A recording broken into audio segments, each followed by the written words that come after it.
Hey everyone, thank you for tuning in. This is my second installment of the design a game from start to finish.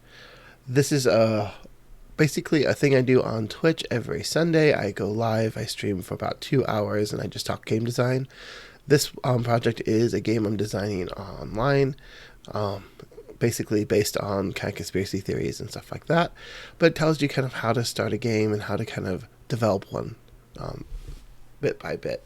This week I kind of went over some of the core mechanics that helped me kind of shape how the whole game as a whole is going to kind of go. And I made some cards to kind of represent what I'm thinking in my head for these mechanics. Anyways, that is the video. Without further ado, let's get into the video.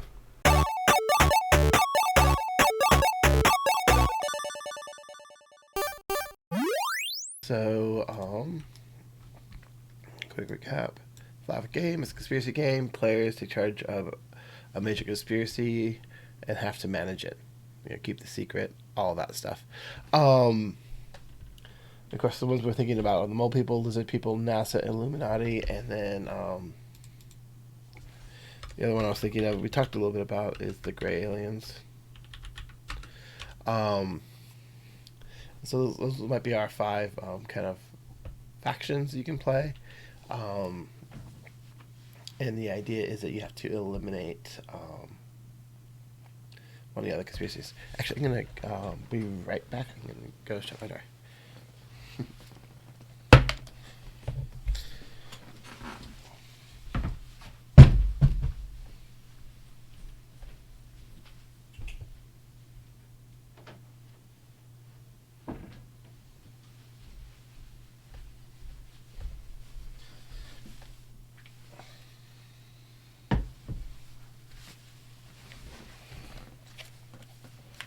Coolio. Okay. So we have our five factions. We have the conspiracies that we're going to go on. And so, yeah, so you basically have to protect your faction and be the last conspiracy standing, is kind of the goal of the conspiracy guys. We thought about player elimination and how that kind of old school way of gaming is not something we necessarily want to do here. So one of the things I'm thinking is eliminated players become different conspiracy theorists, and then they join the kind of the game's faction of trying to take out players. So if you get knocked out earlier, then you will have the ability to interact with other players by becoming one of the conspirators. Um, Sorry, one of the conspiracy theorists, and actively start interfering with other players. So there'll probably be another deck for them that they use to kind of mess with conspiracies. So what we need to start producing now are components for the game. So things that drive the game forward and things that will make it so that players will have the ability to interact with the things happening around them. I primarily see this as a card game. So if you look here, we have investigator cards. We have 50 of those. Conspiracy cards, 100. These will be kind of in the center. Everyone shares them. It's kind of how I see these going. And then you have like a bunch of ongoing bonuses and stuff that you can grab and do stuff with. So there might be some cards that benefit particular conspiracies, but if you're not the one who drew it, then another conspiracy will use it and get a lesser version of it. That kind of things, all that stuff would kind of be in there.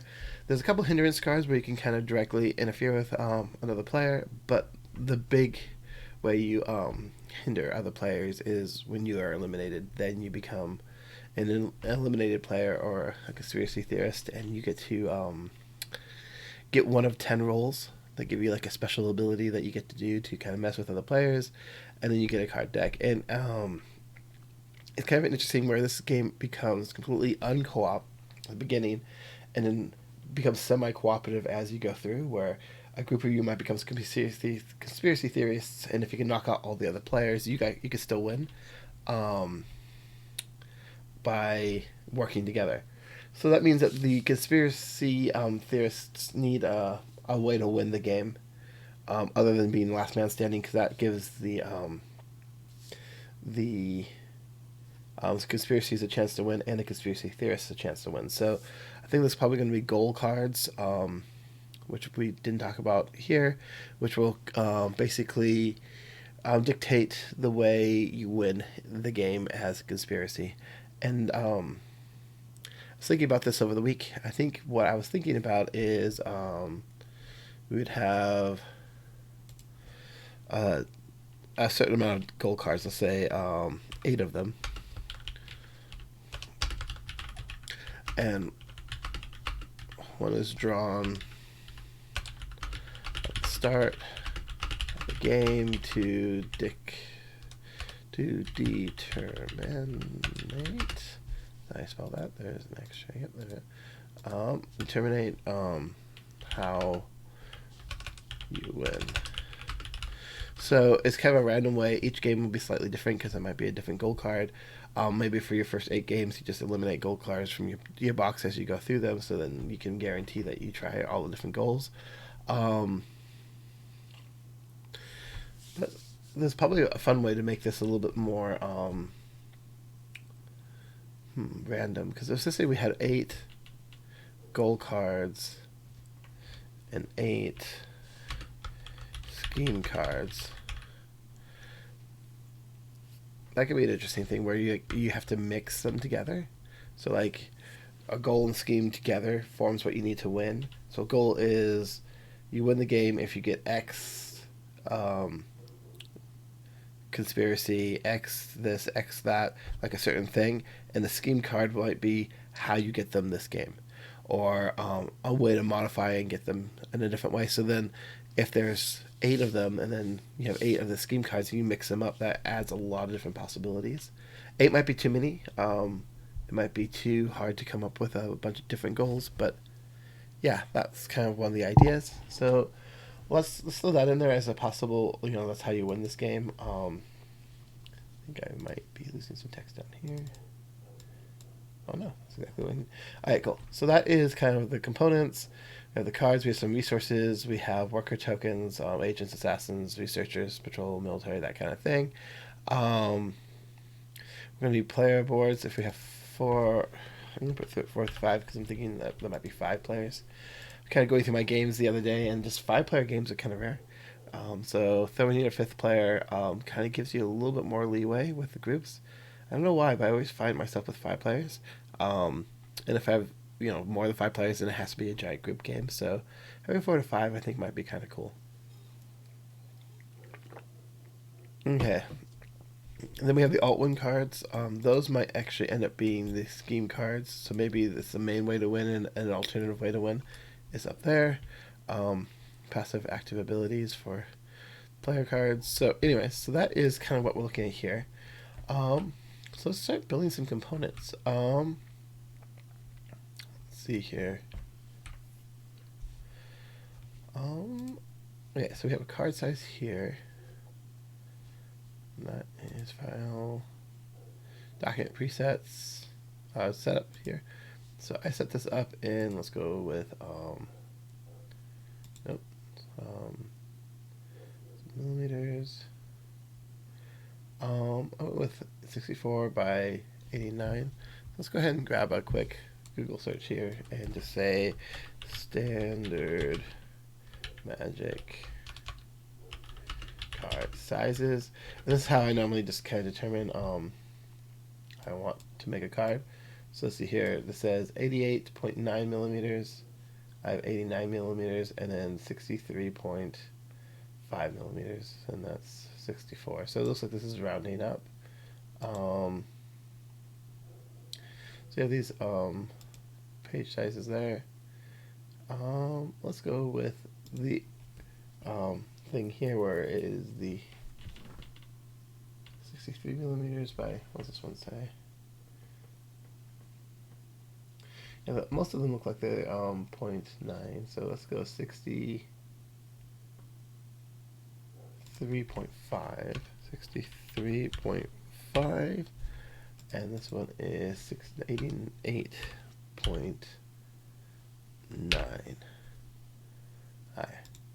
That makes it a little bit smaller, so that is a Magic the Gathering size card, which is kind of your default cards anyway, so that's a good place to be there. Okay, so we have our pages here, but we want to always go up to our masters up here, because that is going to determine what's going to be on every card. This is where you want to build up your backgrounds. So I'm going to create a box here, like so, and have this be basically my border of my card. When you do this, there's this little yellow box up here in Photoshop that allows, InDesign, which allows you to create curves. So if I go like this, it'll create a curved edge, kind of like what you want to see in a card. So there we go, we have curved edges. I'm going to want this to be probably 3 points for border for now. And let's kill the center. And let's not have pink. Let's go ahead and have a traditional black border.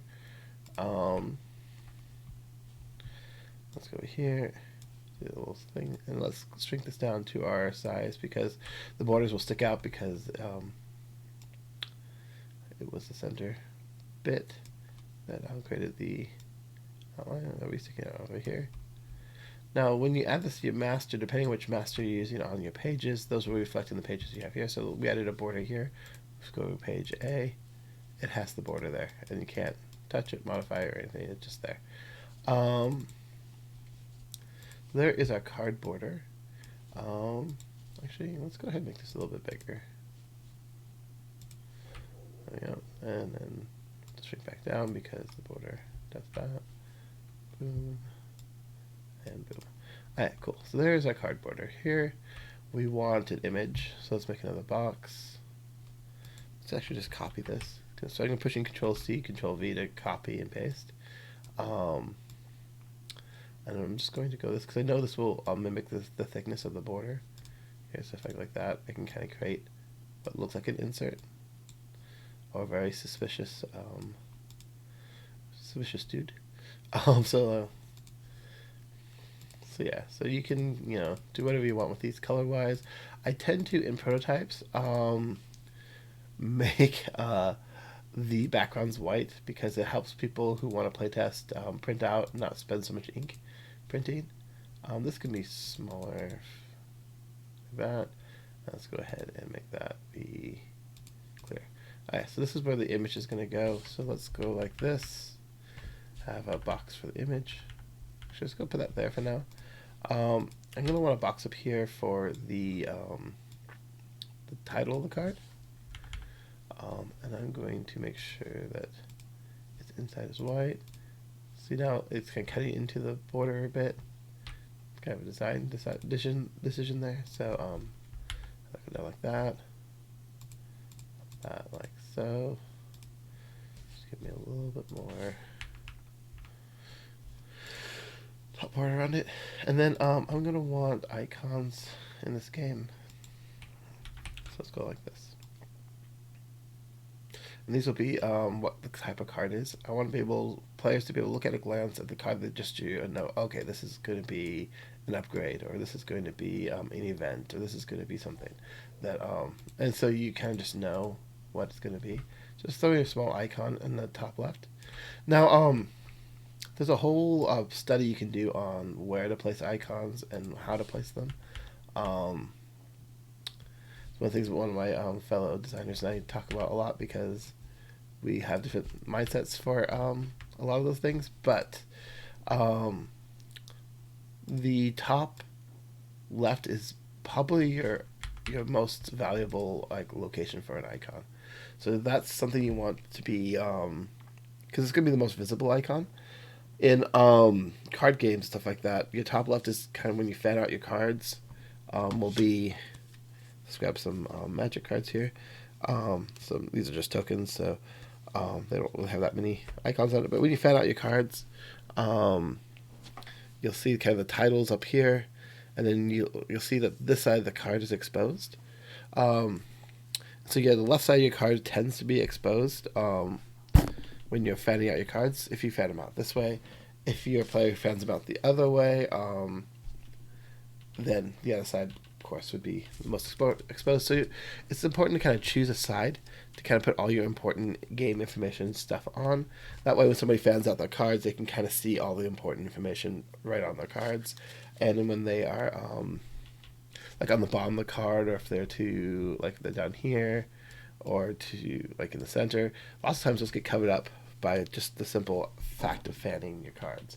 So you kind of really want to think about where your icons are and where the most useful part of them is. Like when I play Magic, it's actually quite difficult because the way I fan cards to know what I'm looking at off the bat. So like none of the prices show when I fan them in my normal way, and it covers up all the power and toughness on the bottom of the creatures when I fan them out this way. If I go the other way, I can see the cost, but again, with the power and toughness of the creatures, it gets covered by the cards. So it's kind of hard to kind of, from a glance, get all the information you want. At least you can get the cost down. So if I found it my normal way, I can see what type of cards there are, creatures, enchantments, because those are in the center, somewhere where I can read them on the side, and I can kind of see the name of the cards. So if I know the cards well enough, I'm pretty good this way. If I go the other way, the names are covered. All I have really is the costs, and so I know how much my cards will cost, but I don't know what they are without identifying the art or something else. So your icon position is quite important. Borderless cards are quite cool. Borderless cards are interesting, and they're a little harder to line up for the designers because they have to have bleed and all that stuff, so you have to make sure you have big enough art for it. But I do like borderless cards. When I do playtests, though, I always put a border on because people are going to probably be printing them, and having a border allows them to easily cut them out and do stuff. And I tend to not always have artwork on the playtest cards that are kind of the first initial playtests because it's just an ink drain, and playtesters kind of need to have the less ink you make playtester have to use, the better. And so that's kind of my mindset with when it comes to borderless cards for playtesting. But when it comes to actual cards, yeah, I do love borderless cards. One of my favorite borderless treatments that Magic does is they take the cards and they extend just the artwork out.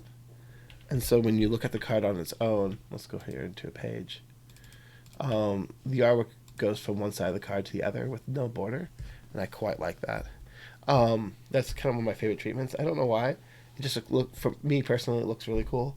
In fact, actually, what I should do with this artwork thing here is push it behind all that, so that goes behind the game text and all that stuff. And then I need to create a game box down here. Now to create a borderless card effect for doing this stuff, if you want so you can fill and do stuff with, one way to do it is to make your backgrounds and stuff like that go like this around. So then the border, you have like a little bottom border, top border. That's kind of the Magic full screen kind of look. If you want the whole thing to be borderless, then of course you just get rid of the border and altogether, and then the image just kind of goes and sits behind it. You'll have some bleed around the edges. Yeah, that's kind of basically what that would look like, and then of course the card itself would float like that for what you kind of need it for. This is the basics that you kind of need for cards. You have an identifying icons section, you have a place to put the name, and you have the place for an ability and a place for artwork. That kind of just gives you the basics that you need for the card. I'm going to return though my border. Just for the fun, and just because you brought it up, I will do the full screen type art that Magic does with the stuff like that. Now, the thing with this, though, is that it means that this box, and this box can't live here. Those have to live now on your pages individually. That way you can then now cut and paste the images into it and have them be in the background. So let's just grab a random image. Let's just open over here. Let's go with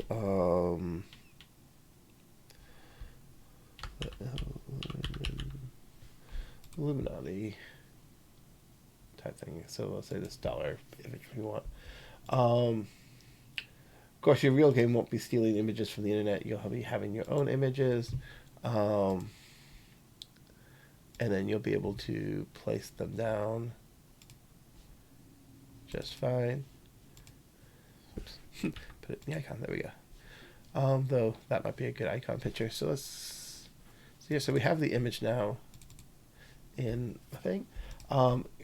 It's large, so these little selections up here let you adjust the images inside a box. So you select the box that you want to the image, and then you hit these. So this one says fit the frame proportionally, and it will just kind of fit it in there for you. But yeah, that does look cool with a little bit of extra edge there. A graphic designer who will come and finish the game and do stuff will do some cool stuff, like hold like the black fade a little bit better and stuff like that, if that's what they end up doing for their design. But yeah, so let's say this is something we wanted as our icon. You can right click. I push Control C over the picture, so now it's I copied it. So if I put paste into, picture will paste in there, and then I can hit the same buttons here to get that to fit up there. So here is a basic Illuminati type card. Yeah, let's go ahead and go pages. Just because the only part of this, I'm sorry, masters, the only part of this that gets seen is kind of the background. Let's just make it all black for now. And that way we don't have that weird line up there. Cool. So yeah, so here's an Illuminati card. This will be a different piece of artwork for the Illuminati. So let's just grab, sure, this piece of art here. Throw it on my desktop again, like I did the last one. That's a weird file. Let's try something that isn't a weird file.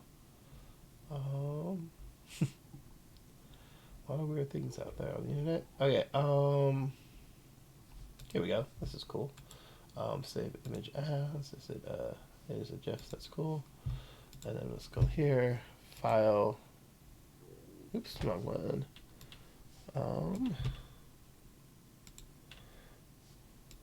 Where did it go? Back to design. There we go. Sorry.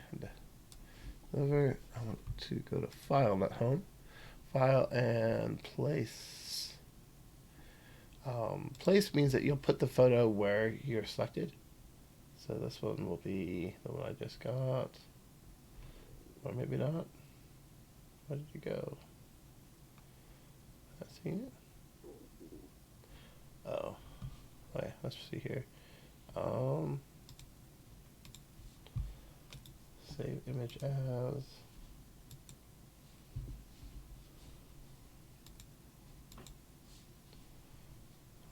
That JPEG, sweet.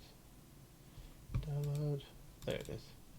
Cool. And then I'll hit that same button I showed you earlier, and voila, now it's in the center. So we have what like maybe a closer to a final card would look like, with some kind of cool piece of art and stuff like that. Of course, this is not art we'll use for the game,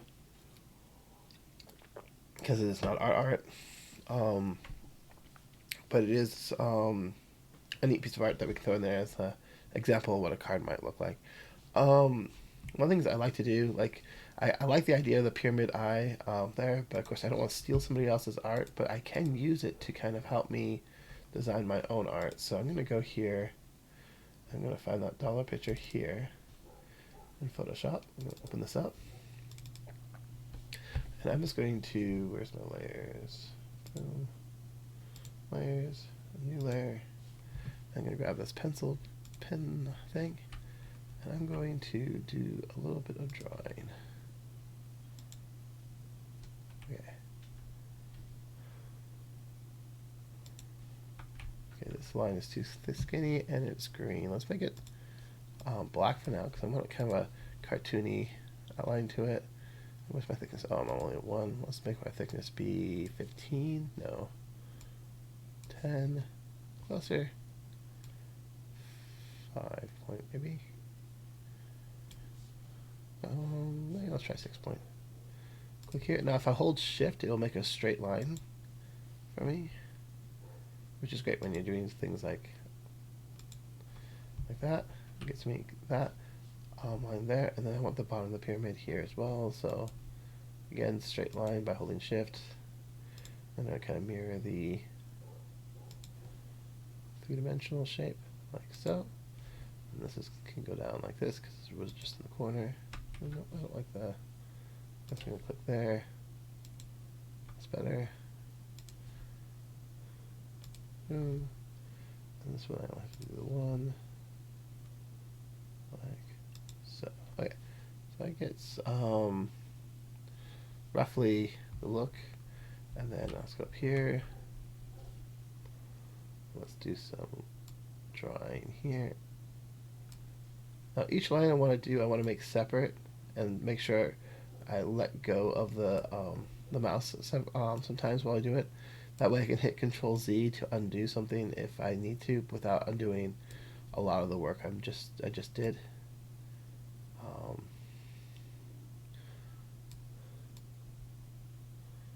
This is going to be kind of a very rough icon.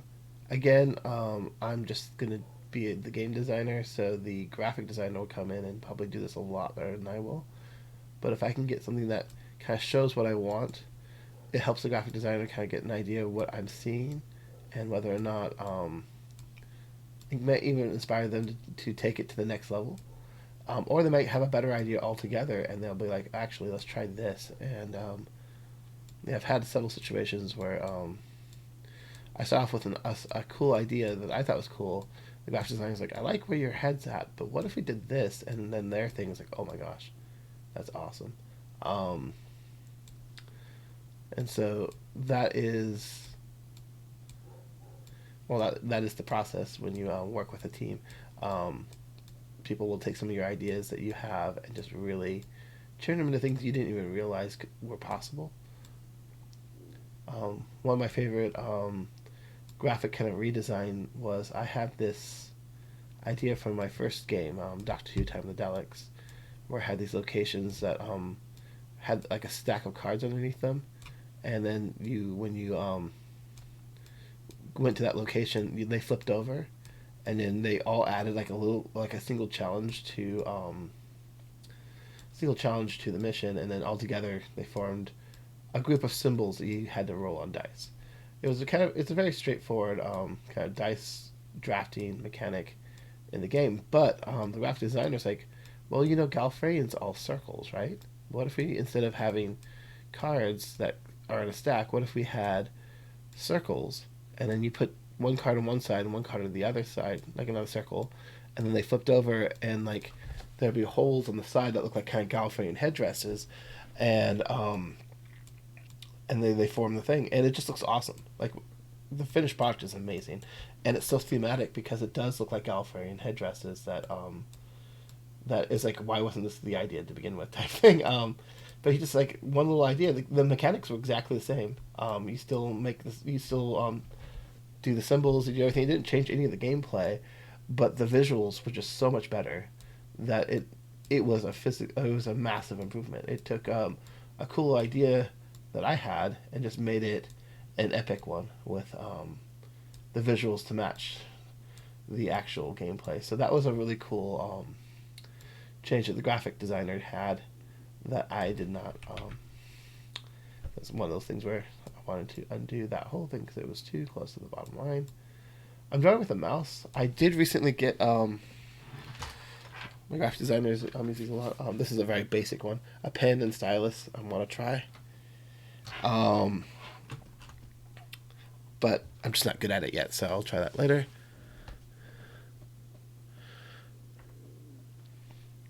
So I'm just reading.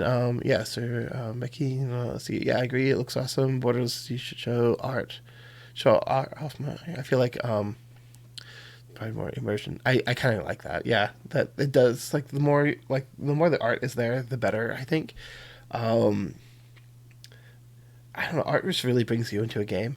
I remember there was one game I got that I was so excited about. It was based off of what's the name of the show? Dirk Gently's Holistic Detective Agency. It had these really cool like cartoon art stuff, and I was so excited about it. And I bought it, and only like a handful of cards actually had art, and it was exactly the same art that was on the front. Like they didn't have enough money to like fully put art on every card, and it ruined the game experience for me because it was just not what I was looking for. Like I wanted that art immersion, and it really adds a lot to a game.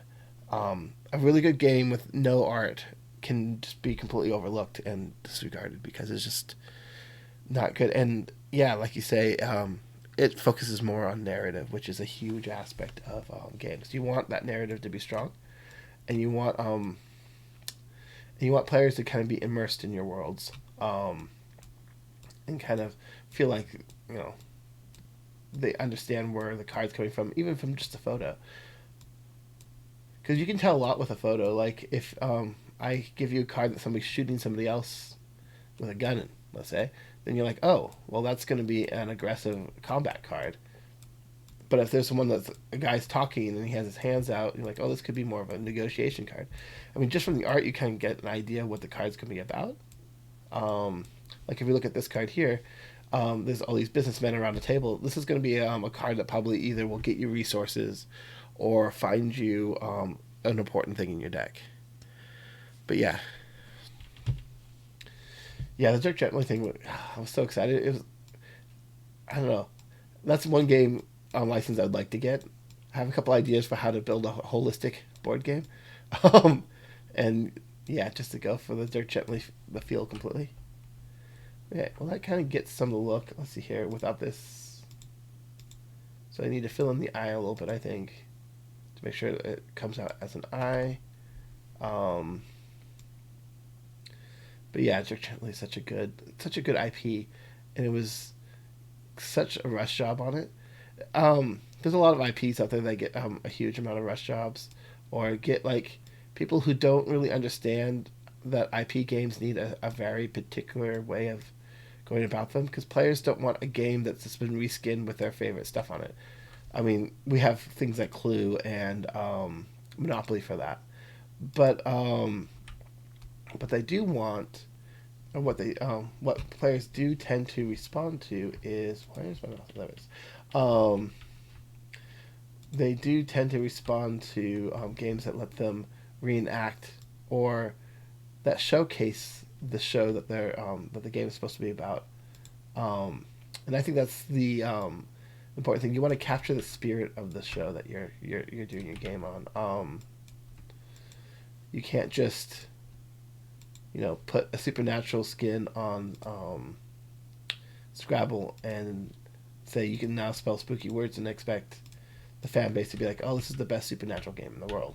You have to have mechanics that reflect the world. You have to have something that feels like it should be part of that world. It's one of the issues that I think some of the earlier Doctor Who board games had. It's one of the things I was tackling as well when I was making mine. Was there wasn't a Doctor Who game that let you play Doctor Who. There were Doctor Who games that let you experience like aspects of the show, but none of them felt like, oh, I'm having adventures with companions. I'm doing the show, and that's what I really wanted. Because personally, that's what I wanted in the game. I wanted to have adventures. I wanted to get companions. I wanted to get like the iconic equipment that the Doctor had in the show. I just wanted that feel in the show that is uniquely Doctor Who. And so when I sat down to make the game, one of the first things I started with was a list of what makes Doctor Who Doctor Who. One of the things that came up with that I didn't really think about is that it's one of the few games. I think I mentioned this last time. One of the few games that everybody could play the main character, but no one to play the same character, which I think is a cool aspect of Doctor Who. Another aspect of Doctor Who that I think is important is that the Doctor knows everything, but he always kind of has like a large lens view on everything, and his companions ground him and kind of tell him, hey, these are people, we need to save them. There's a very cool episode about Pompeii with Donna Noble, where the Doctor's like, I can't interfere because this is fixed time, and Donna's like, no, but I'm not asking you to stop this. I'm asking you to save one family, and her influence reminded the Doctor that that the smaller picture stuff. You know, like yeah, you might not be able to stop Pompeii, but you can save somebody. You know, you can do this, that kind of stuff. And I feel like that's where the companions really shine in Doctor Who, is when they kind of ground the Doctor and kind of bring him back to Earth. It's actually something that's even in the old show. There's a lot of times where Ian and Barbara would have to um, get the first Doctor. The first Doctor had a little compassion sometimes for people to be a little bit more compassionate. Um, and I like that aspect. So in the game, the Doctor has the ability to know and roll everything on the six-sided dice. There's six skills, and he has all six of them.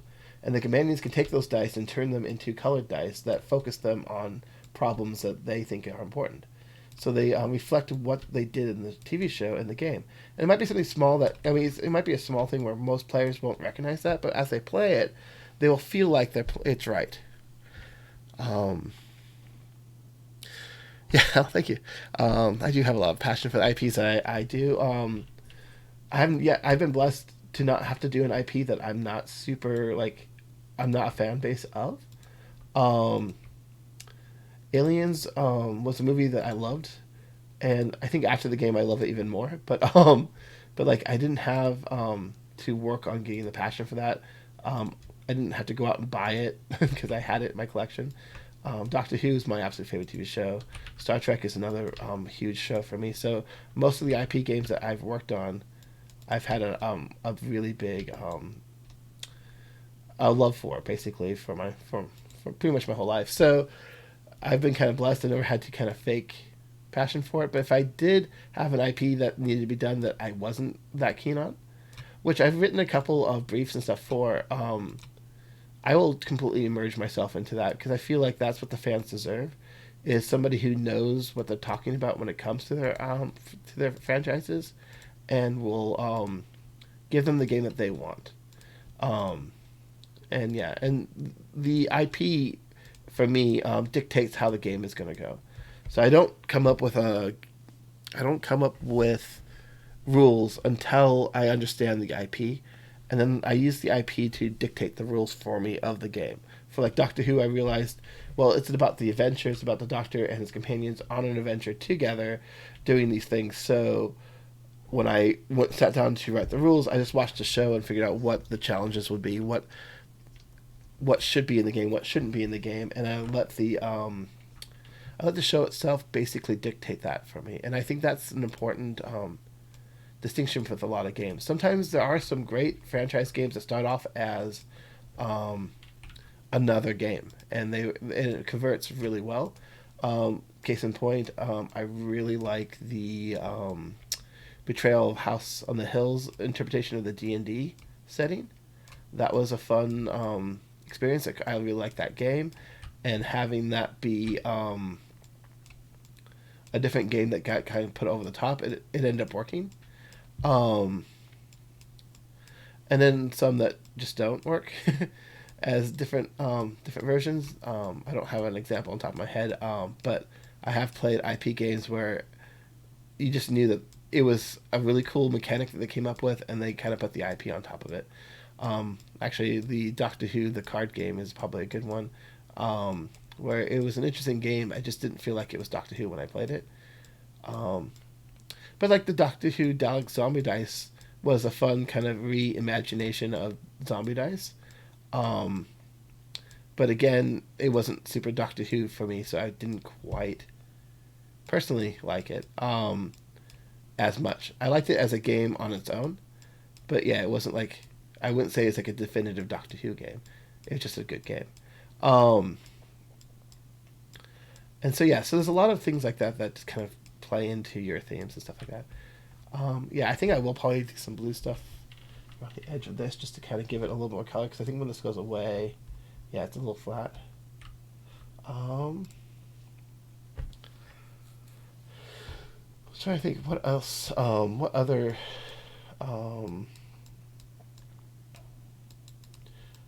yeah, I'm doing way too much work for something, an icon that somebody else is going to improve upon, so I'm just going to see if I can cheat a little. I'm going to cut and paste this. No. Oh, because it's the same layer, so make a new layer, push V. Um,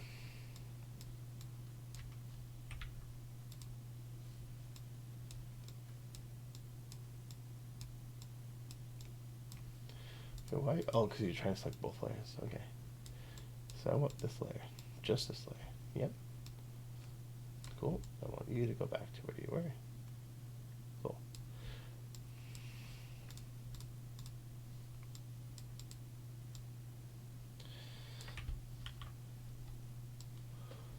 I always liken IP games to video games. You can tell the video games that they put a lot of effort into for IPs and ones that they just kind of reskin and pop out, and it's just like an IP video game that's just like, okay, that's fine. And there's some that they do and it's very successful. Like I was saying, with some of the reskins, it works. Like the Lego games, they can reskin those and they work. Um, and that is an element to those games that not very many other games can get away with, is having it just work out of the gate, and just not have to worry about using the same kind of formula again, because it's a tried and true formula. And I think some board games can do that, and some really fun games that can just adopt franchises. For example, Flux. Flux is a very simple game, and no one expects the Flux Doctor Who game to be super Doctor Who IP. They expect Flux with Doctor Who imagery, and it works for them. And same thing with games like Munchkin and stuff like that have a really fun thing. And then part of the fun is getting the different IPs kind of together and trying to and then playing around with that kind of concept. Let's see, how does that improve or make it worse? Let's see here. No, I want to off this whole background. So this is going to be a very simple how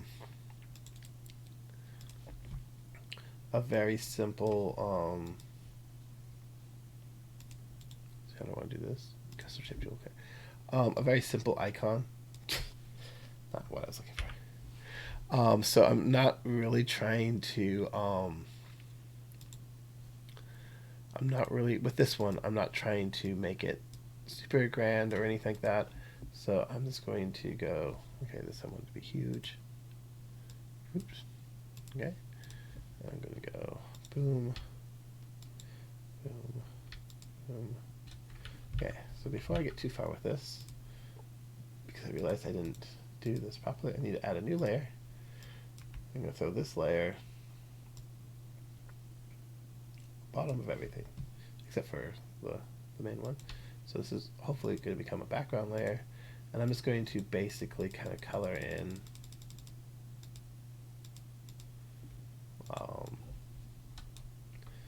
background like so. So I'm going to have that in there, and then where's my bucket tool? It's right here, just the, this is what I want. I feel like that's the one I want. Should be paint bucket tool areas. Boom and boom. So there is kind of a very basic green. This is going to be kind of an off-white. Boom. And again, this is going to be done way better by a graphic designer in the future. I am just creating a basic icon for playtesters right now, who will be probably using the game, and will need a kind of a colorful icon that they can kind of quickly discern, oh, this is an Illuminati card, or this is a that kind of thing. So there's that. I'm going to have kind of a darker yellow like this, be this pyramid. And this icon is going to be small, so hopefully the smaller version of it will forgive a lot of the really bad drawing skills on my end. Or tracing skills, actually, at this point. There we go, that's that. Let's make this smaller. But yeah, the key with these things too, and I kind of realized halfway through, is I was spending way too much time designing and drawing this icon, which is, fine and all, but it's not the final icon. and it shouldn't be and I shouldn't be spending that much time on it. Like I said, the graphic designer will make a real icon, so this is going to be thrown away. So this is just kind of to get the look and feel of what we want. It is kind of important to not overdo it. So, and then I want kind of a go something more like grayish. Yeah, like that, and I'll do that for the pupil, just to kind of really give that eye feel to it. Yeah, it's basically all you really want is you want to translate as an eye. Let's go. That's the wrong eye droplet. This is the right one. So I want this color. Pencil again. Just clean up a little bit of my sloppiness down here. Cool. So that is kind of the basic idea here. Oops. Let's go ahead and fix that.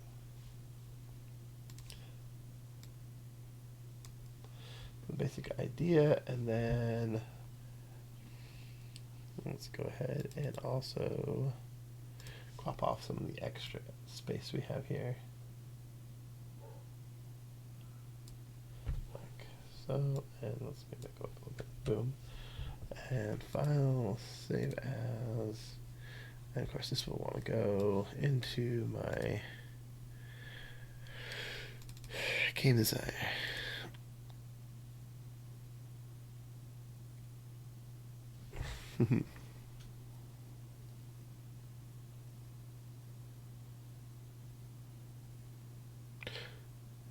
We ever use oops, typing the name, but icons.net site. Yes, I don't know what you mean. Do you ever what I use for oh yeah, have I ever used 3 dots for your prototypes? I'm guessing it was typing the name, but the getting icons.net site. Oh, it's a website. Oh, yeah, no, I tend not to. I probably should use some kind of public site for like these types of things. I tend to kind of do them a bit, but I kind of find it a little bit, because while I'm doing this, I'm thinking about a lot of aspects of the game, and because of that, and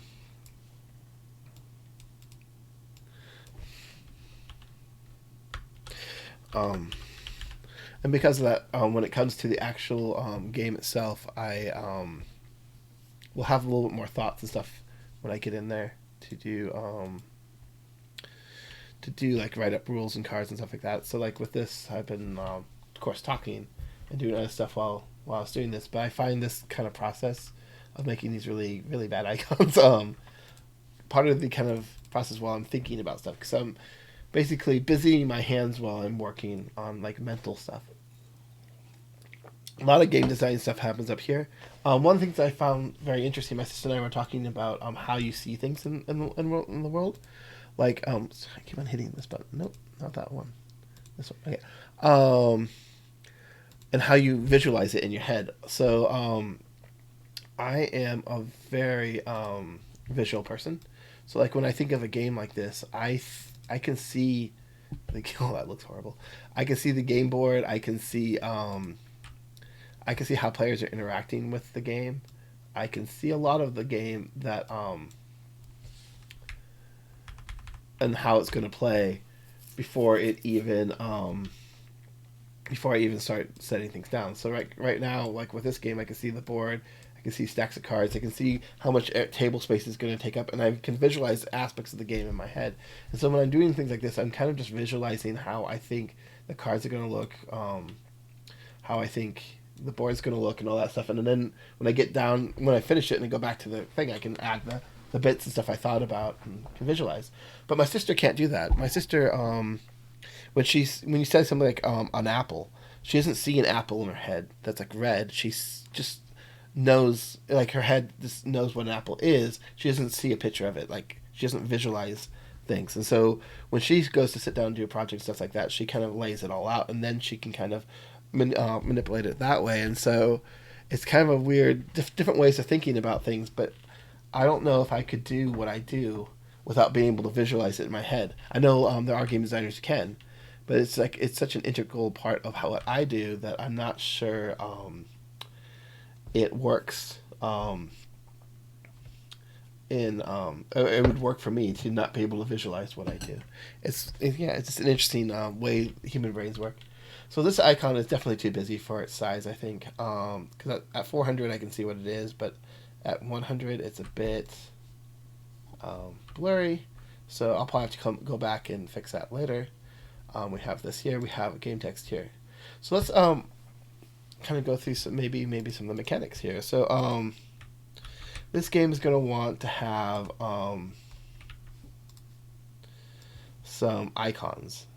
I'm kind of again visualizing that there might be some challenges that pop up, and the icons on your cards might help you solve said challenges.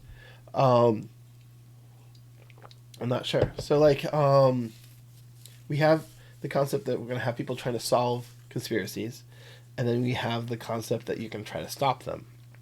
And the way you can stop them in games, and the way you can have your mechanics in games can go down in lots of different ways. You can have like a dice mechanic where like a problem comes up. It's like, hey, there's a conspiracy theorist who put up a webpage that is showcasing some of your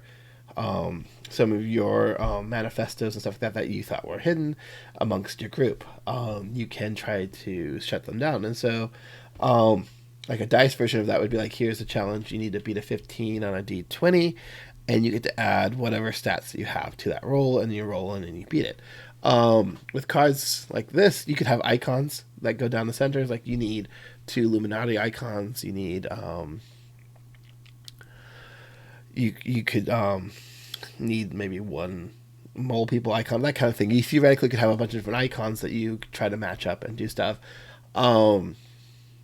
And it kind of has a more, if you play Battlestar Galactica, feel of Crisis's, where you can have icons that add and icons that subtract, that kind of thing, to a problem. But that's more if you can have a direct trader type mechanic and stuff like that. So that's probably not needed here. So there needs to be some sort of system to defeat cards. I think what I kind of like is having influence, power, all money, and all those things, those resources you have, be ways for you to kind of overcome certain obstacles. So if somebody put a website up, they might be able to be bought. And if they are able to be bought, you can spend X money to make it go away, or make his focus shift, which would be kind of interesting. You could have one that lets you use your influence to get the like the Reddit or the Twitter account to shadow ban them, and then they can kind of disappear, and maybe that post don't post for a while, that kind of thing. So that might delay. Yeah, so you maybe put delay counters on if you use influence that way. You can use military, or aka aggressive tactics to eliminate the problem. Maybe send in an assassin or somebody to kill the problem on hand. So that's kind of how I kind of want to see like a problem with a few different solutions, and depending on where you're investing, you'll have the ability maybe to fix it, but maybe you won't, and maybe it will damage your conspiracy for a little bit, and you'll have to overcome that by either healing later on with some kind of healing mechanic, or maybe that's just something that will eventually knock you out, and you'll become a conspiracy theorist, and then you will be able to try and knock out other players. So that being said, I think challenges then should have so they won't need these icons in particular. They might have a couple boxes on the bottom here though that might be different types of resources that can be used to solve this problem. So let's go back to our original page here, and we had resources: information, money, influence, and military. So we have kind of 4 different military slash let me put military slash assassins. I don't know what a good word for that is yet, but it would basically be your ability to eliminate the problem instead of having to worry about blackmail and all that stuff. So you would have 4 icons on the bottom of the thing, or somewhere on the thing. It could be in the middle, actually. And these would be the ways to deal with this crisis. It might even be a situation where you'll have all 4 spots on them, but only some of them might have. Some of them will have an actual number on them, and the number will be how much you need to spend to deal with that problem that way. And some might just say NA or not have the ability to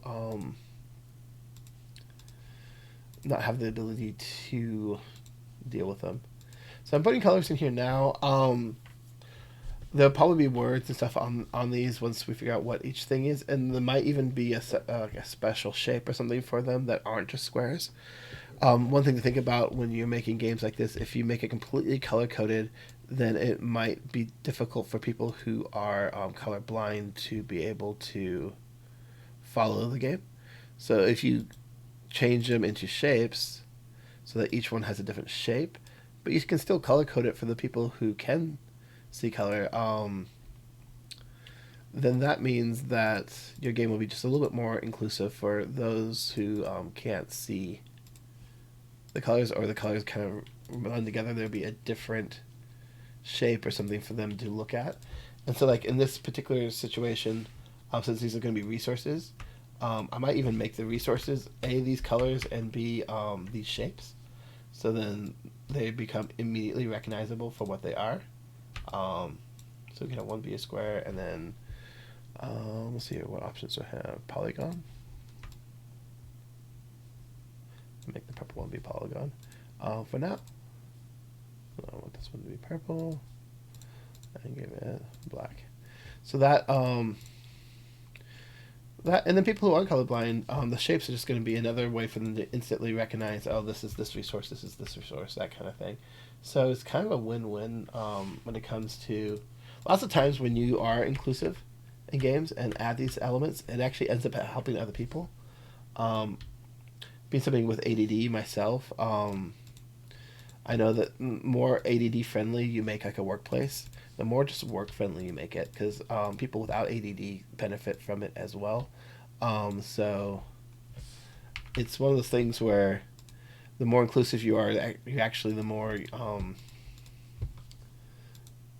more basically helpful you're going to be to other people and just in general. So boom, boom, boom. 4 shapes. They're kind of large. I set them in the center. They might be too big, other things, but again, prototype. Let's make things easy on people. So we have these 4 things. Let's go ahead and make a couple layers here. Okay. So I've just been throwing stuff on here and not looking at the layers, so I should probably be doing that. Let's turn this off. Sorry. So layers here. So this is my icon, so that wants to be on top of everything. So let's add an icon layer. Now, this is in my mind, a very good kind of just habit to be in, is to keep up on your layers and your fonts. So let's get this layer here. So this is the icon up here. I'm going to call this icon. Yep, icon, and then I'm going to want, technically the die layer should be the top layer, so I will put that down. Die is the is where they're going to cut the card out in the final production type thing, so all the stuff shouldn't be in the die. We should have different layers and different things doing things, so I'm going to throw this over here. Let's see here, let's go with actually, let's start off here. That's that, and let's go to the master. Let's throw these things, layers, into the background, or the border. So the border is here, so we just want to go down here to the border. Boom, and boom. This one here, though, wants to go on top of the other one. Oh, there we go. And there we go, and then let's go back to our pages. So the master doesn't apply to all the pages. Back to the layers. Okay, so we have that. Artwork layer will be where you end up putting the artwork in this layer, so that will be this one. So let's see here, that is this. So let's throw that in the artwork layer. Copyright, we don't have to worry about. Rules text will be this square here. So I'm going to want that into the rule text layer. These things here I'm going to put into the icon layer.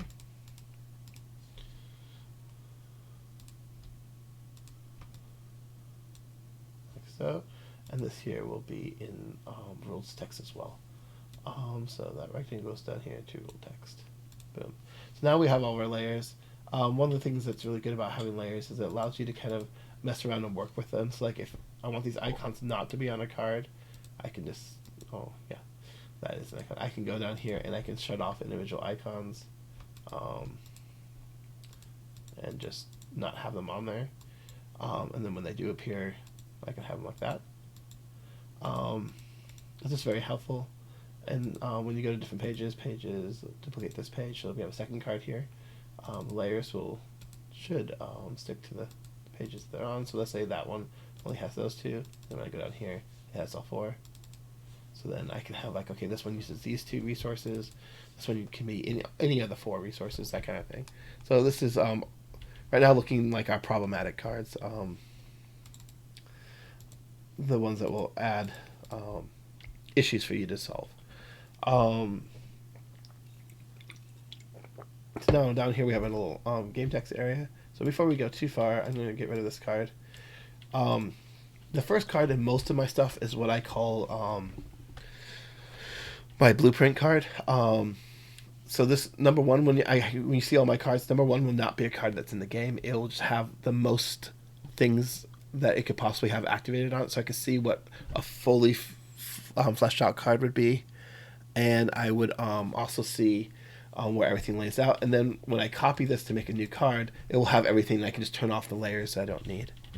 I want to see, do you see it as different factions maybe lean towards or better at the different ways to solve these problems than other factions? All factions can still do these problem solving actions. Yes, I think each faction will probably be better at one or two things. I think basically the way I see it is that each faction will have access to all four of the resources, but it'll be in a priority list. So like Illuminati, let's say, will have access to influence first, information second, or so influence, money, information, and military. Let's say that's how they go.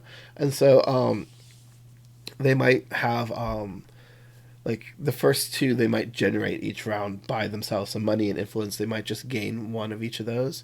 The other two, they have to like earn and find, maybe spend money or influence to get information and military assets and stuff like that. So like you'll have like a hierarchy of skills, and if you mix them up so that like each one has like a top two that's slightly different and a bottom two that are different, you can have a lot of different variations of things. And then each one will have a special rule that allows them to use the primary thing better. So if influence is the Illuminati's number one, then they can actually use it instead of maybe another resource, or maybe it counts, each influence they use counts as two, that kind of thing. And each faction would have a unique rule that was that faction specific, that allows them to be better at one type of problem solving over another. But like the mole people will probably have less influence, less information, but probably have a high military, and maybe they are military influence, and so the money and information are things they have to work towards. The Greys might have like low on everything, but they do something like maybe get more of a, like when they abduct somebody and learns about human life and stuff like that, they can get more resources of their choice. So maybe they're a little bit more flexible. The NASA or whatever we create for this will probably be probably have money and information be kind of their core things, with influence and military being the secondary, whereas the lizard people will probably have military being their primary, with I don't know, probably information, that kind of thing. Anyways, I'm going very far into the individual things, but I think I see them as each having a very strong suit and a kind of a weak suit when it comes to how they solve things. And they'll have different ways to solve things. But they should be able to also lose to some of these cards because you want players to eventually, be exposed, and once they're exposed, then you can kind of get closer to winning as a conspiracy, um, and also losing as a conspiracy because then the exposed players become your enemies, direct enemies who can influence and directly take you down quicker because they know too many things. Um, so yeah, so we have our icons here. I'm gonna kind of center these a little bit more. Um, and then I'm going to grab a text box here. So we have icons here. Obviously, we can't put text where the icons sit, so I'm going to kind of draw a line here just for me. I think a graphic designer will make this look better than what I'm doing, but let's make it blue black. Oops. Yeah, black. Like so, but it just kind of that kind of defines the area there, and this defines the game text. So let's go ahead and throw this box here. So we have game text here, and one of the things you can do here is where is it? Yeah, here. There's a button here called Fill with Placeholder Text. I don't know why the text is white. Let's make it black. So fill it with kind of like a Latin type thing, so you can see like what it would look like if the text was full. This is 9 point. I prefer when it comes to cards and games 11 point. It's a little bit easier to read if once you kind of get down to like the 100%. I don't know if I would go below 11 point when it comes to regular card game stuff. This is also, I think, a little bit more text than you want in a game like this.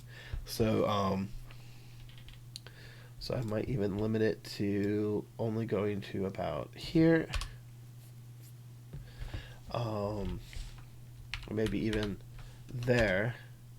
And then you can do another section down here on the bottom, which, again, probably won't have a line in the final version, but I'm going to put a line here. And then this can be a place for flavor text or whatever else you want. Yeah, 2 lines should be enough for flavor text if you want it. And I always, if I can, pick a flavor text that is italic. Italic for me is kind of universal. Hey, this is not game rules. Don't worry about it. In my mind when I see cards. So when I see flavor text is always a little bit smaller than regular text in italics. Let's go ahead and make it look like it's a quote from somebody. There we go. So that's a good way to do flavor text. When you do IP games, this is another really good way to kind of throw in more like the iconic phrases and stuff like that from the show. Also, a way to kind of bring in the show into cards or explain why, or like a line that kind of explains why the card works the way it does, can also be quite good. Just down there, when you have your own world, like let's say this one here, it's just a good way to build the world. So players can kind of understand, oh, okay, so this is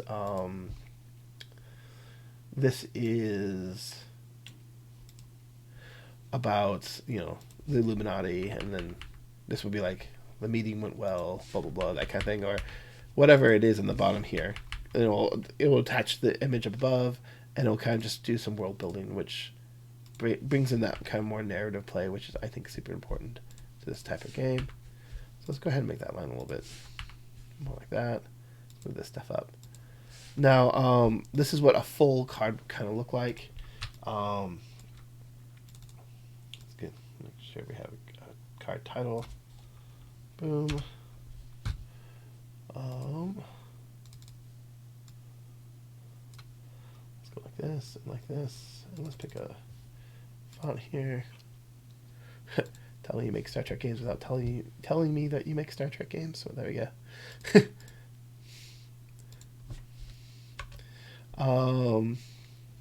You don't want it centered. So let's go ahead and actually pick a font that isn't the Star Trek font. Sure, that looks kind of interesting. Let's throw that up here. Now, fonts are something that your graphic designer will square away for you as well. One thing to keep in mind when you're designing games is that you do need to own the rights to fonts to print with fonts. So just like art and everything else, there's somebody who owns it. So sometimes fonts are free, sometimes they're not. So you make sure you know who owns the font and if you have the rights to actually print and use the fonts in a commercial way. If you're using it just for playtest stuff like that, that would be fine. But you want to own or have the rights to all the different elements that you put on there. And fonts are one of the things that people kind of forget about because they, it's just text, right? But no, there are owners of fonts and there's legal stuff around it. So this is something to keep in mind. But this is what a full card would look like, something like this. Let's go ahead and throw some numbers in these things. Now, since these are kind of darker colors, I think this does want to be a white text. So a 5 here, A. We can make it big because we have a space for it. Let's give it a cool font as well. So using that font for our title stuff, why don't we do that here as well? So what's this one? This one's that one, okay. So let's actually go to the other thing I was talking about and go to paragraph styles and character styles. So let's create a new style. So that is paragraph style 1 here. So this one we're going to call header. So there we go. So this is our header style. So if we ever want more header, we just go down here and hit header. And now that's the same style. And if we go up here to rules text, that creates this weird white text. It's so weird that's where that's at. Oh, I know why it's that. Because I used another game that I'm working on's file for the basic card shape. It was a little bit off last we saw at the beginning, but I had that in this. So since we have a different type of rules text here, we want to make sure this is 11 point, and we want to make this the actual rules text. So let's go ahead and say rules text like that, and let's get rid of this one and this one. Nope, I don't want to rename it. I want to bring it down here. Now I was going to ask you what to replace it with, and if you replace it with the regular rules text, it should go through. Oh, right, text actually itself went away. That's weird. What's my fill of text? That's in the type, right? Yeah, fill with placeholder text. Boom.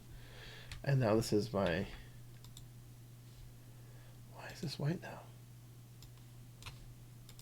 Oh, it didn't actually get rid of it. Okay, let's try this again.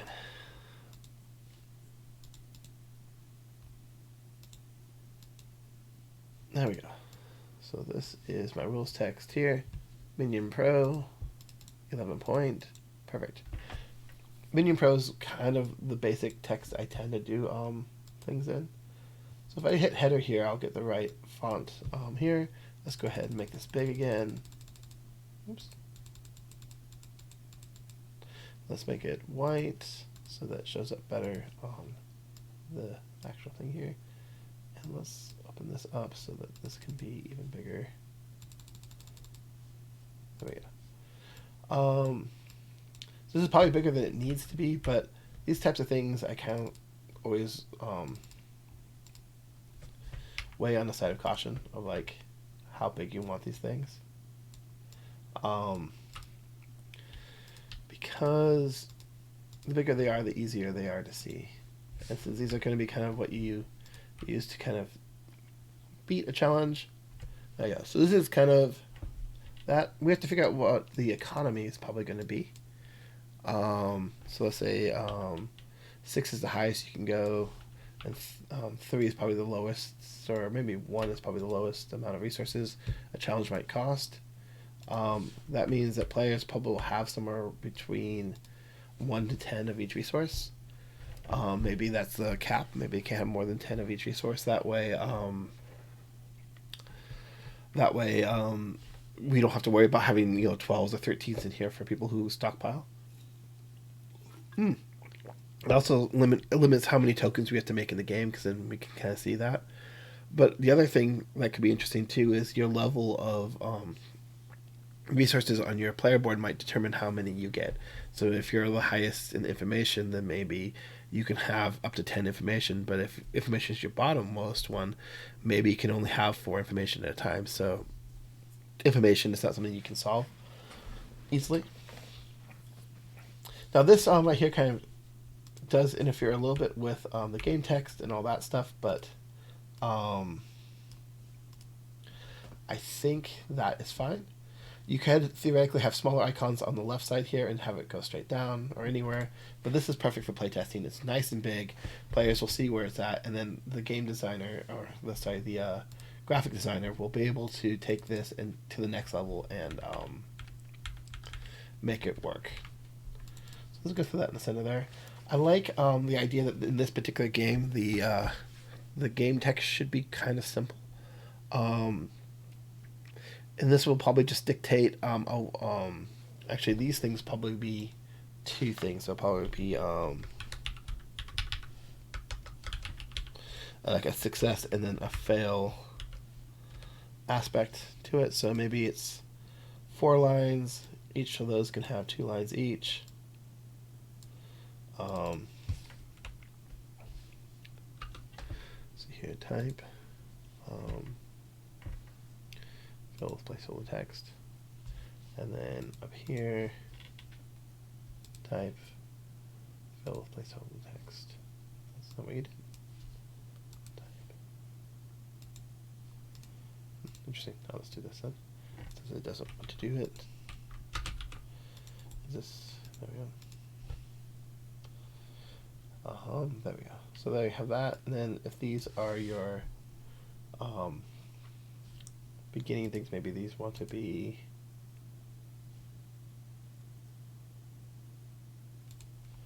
slightly different to kind of showcase what did I use for this one? Hermes, and I use Victoria for this one. Let's use Hermes for this one as well to keep them consistent with each other. And then let's eliminate this line here. There we go. So you have like success, failure aspects, and again, you can separate with a line to make it easier or harder, however you want to do it. But that gets us a mechanic now. So now we know that you spend resources to defeat challenges, and we now know that challenges will have different ratings for things. And then if you can't use that, maybe for a challenge, you'll have a line and say, hey, that resource is not applicable to this challenge. So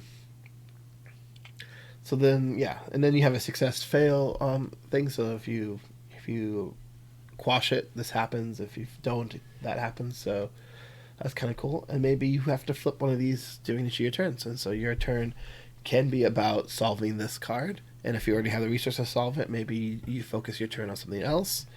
Or you try to do other things that might also cost you resources, so you have to figure out whether or not stopping this particular card is going to be good or not.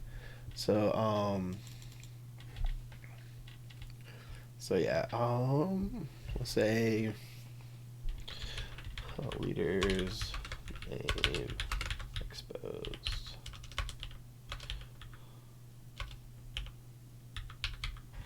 Just as a kind of a idea for. So let's go ahead and duplicate this spread and continue this idea here. So let's say this is a card called the leader's name is exposed. It doesn't have this art, so let's get rid of the art for now, and we'll have different art later on. So the leader's name has been exposed. Let's go ahead and assign these things. So before we get too far, before we do this, let's go ahead and figure out where are our resources here. So we have information, money, influence, and military/assassins.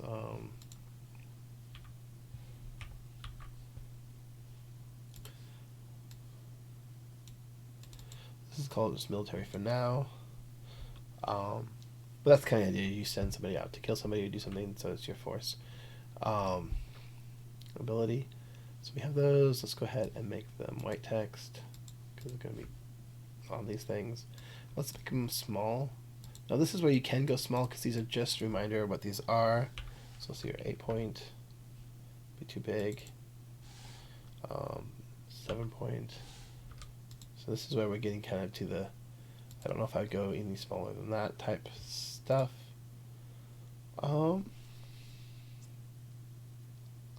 Yeah. So let's see, what's the best way to do this then?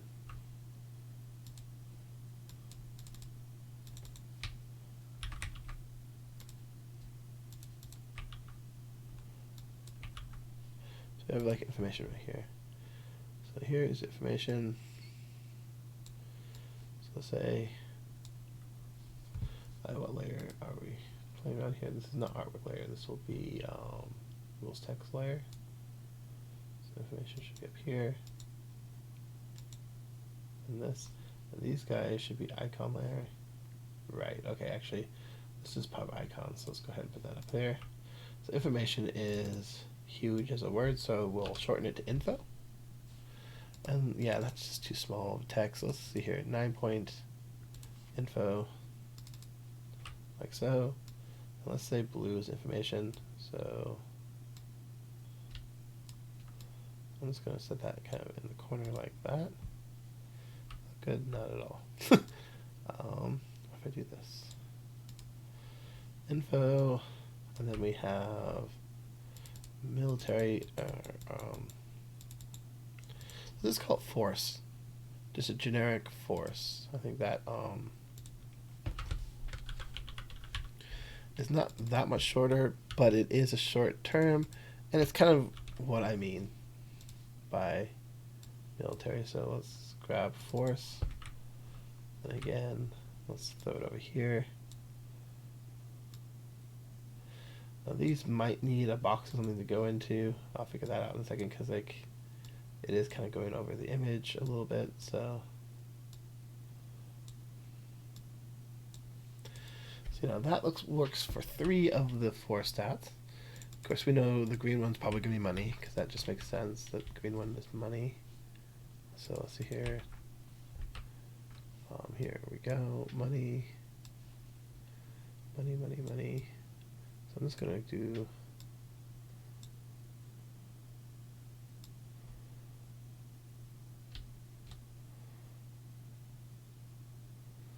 Yeah, I don't think this is gonna work at a weird angle. I don't think. I mean, it looks cool for force, info, and money and stuff like that. But I think this is going to need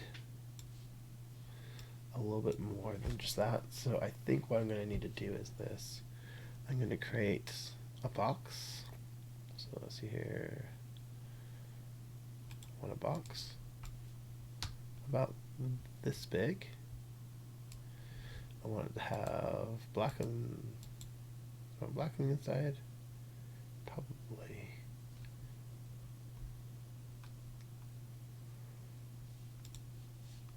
Okay. I don't know why I wanted to make a second one, but it did. Okay, so let's get rid of that line. That's going to be annoying. And let's give this nice curved edges, like so. Right, and so we have info here.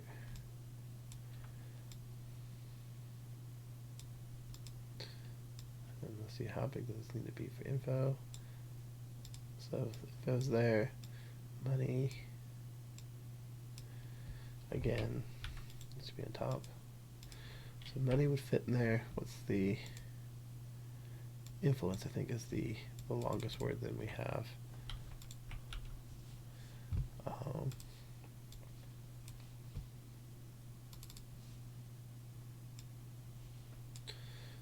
I don't know why he wants to do that. Yeah, so influence. Oh, actually, I'm going to want the larger font for this, so let's go ahead and make this 9. So this will be the longest word here. So influence. So we want this to be as long as the longest word. And then we'll use these icons up here to center the letter there. And then I'll manually put this down because it doesn't look quite right. So there's influence, right? So influence is the biggest one. So let's see here. Can I do this? Where did that? Artwork, of course it did. So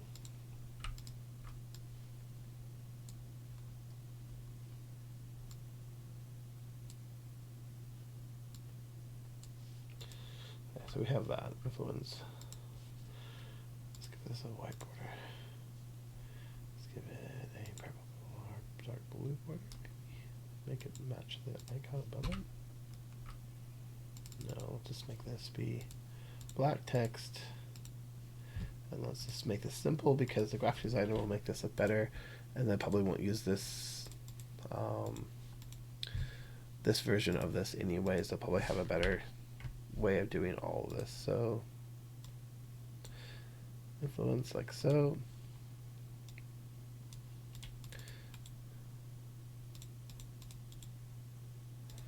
So we have influence. We have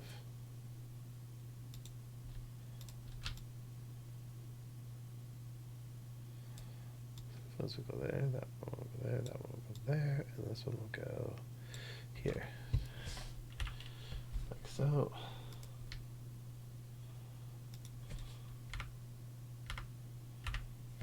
Just kind of eyeballing the centerness of this. Again, this is me just doing things that I probably don't need to do for this prototype, but just trying to make it just look as good as possible at the gate. When it comes to your prototypes you bring to other companies and stuff, this is definitely the kind of thing you want to have looking good for those.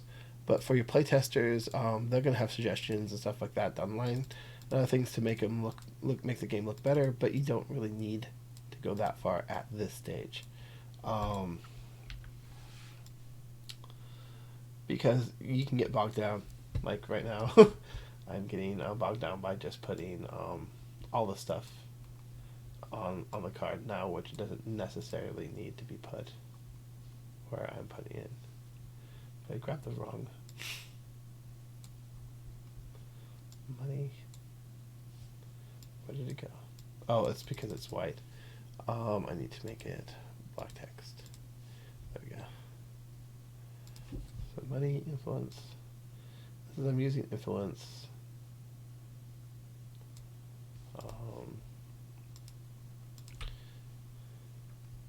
Information is a lot bigger.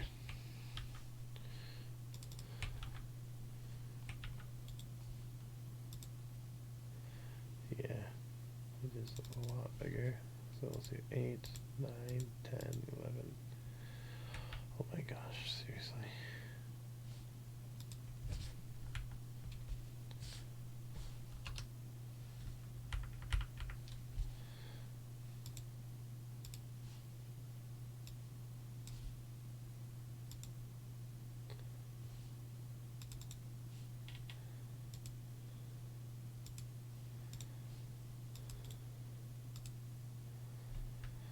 Yeah, so that's not really fit. So info is probably the best name for this for now. Even though it's not necessarily correct, I will use that. I'm just going to hit the center button on all this. So influence, and this is forces, I think is what I was using. That's kind of a generic term for that. So influence, force, money, information sounds good. We have different icons for each, which is good. And yeah, we have basic success, fails. Excellent. So that gets us a bit closer to basic cards. So let's go back to pages. Let's duplicate this and let's make a card. So yeah, so we have leader's name exposed.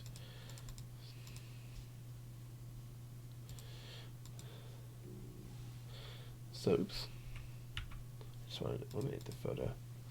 Boom, there we go. So your leader's name is been exposed. So this one's oh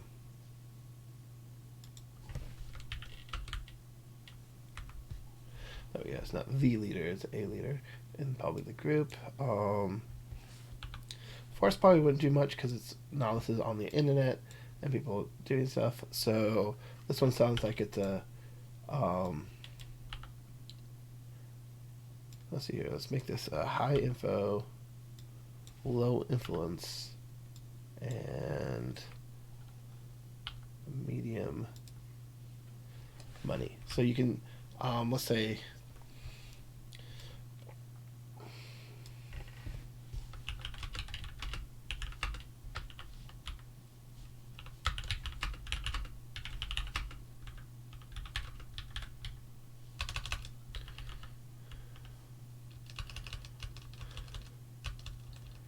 it was on Tim Tam for about 9 hours before it was removed. Something like that. And so that's kind of like an idea, like on some kind of social network. We call it Tim Tams. Let's probably not use a name of a cookie. Tim Tom. Tim Toms. Which is now a new social media group in this world. Tim Toms will probably something we'll refer to. And yeah, so yeah, you have this. So if you succeed,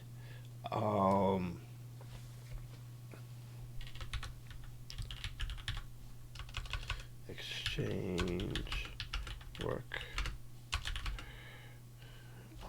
token for, let's see here, what do we have here for our tokens? Oops, no, it's in here. Worker tokens, so we have agents, assassins, researchers, and military patrol. So maybe change an agent token, change agent token for another worker token. So basically you just reassign that leader to some other position. So you get to swap out an agent to make him an assassin, a researcher, or he's going to be part of the military. So that's kind of, you succeed, the leader's been kind of reassigned somewhere else in the organization, that kind of thing. Oh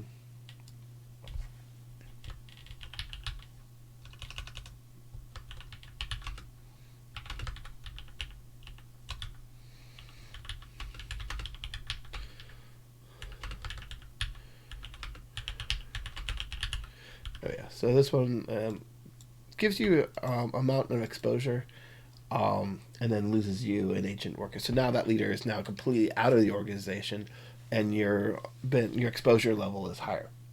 And eventually, once you hit a certain number, let's say 10 exposure, you lose the game. That kind of idea. So this is kind of a very basic card that you can kind of get around. So to succeed, you have to either spend 4 influence, 6 money, or 7 information. So you have to solve one of these things. You can't win this one by force. Yeah, so that works as kind of a basic template for cards. Let's make a couple more. So let's duplicate the spread.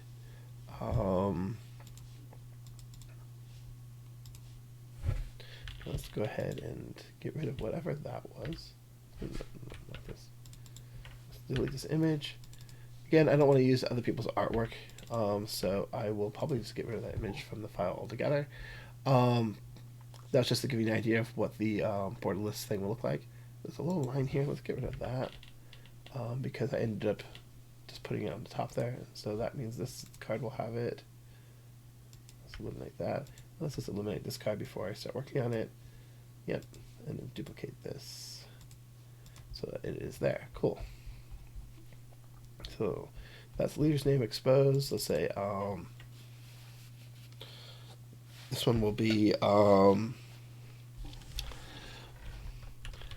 new conspiracy website. So it's a new conspiracy website.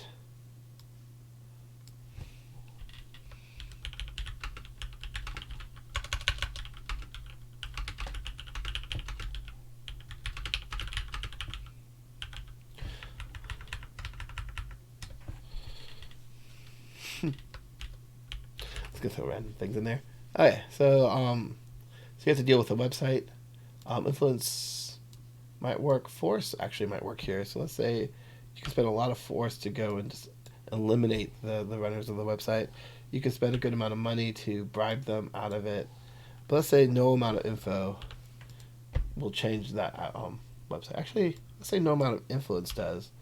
And maybe you can blackmail them. So maybe that is actually the easiest route for this one. So you can try to blackmail them, but money and force don't work. Now, one of the issues with this type of format and this type of thing is that there's not very much space for me to explain the reasoning or the background behind it. But I always like in my head to have a clear story or an idea of why something would work the way it does. So even though the card itself might want to explain why force and info work for this one but not influence, in my mind I just have to make sure that it makes sense, like story wise, and then I will continue that route. So yeah, so info, this person has so actually another good reason for flavor text. Why can't I select this text at all? Is it because this text box got too big? Nope. It's just because I'm not getting the text box at all. Okay.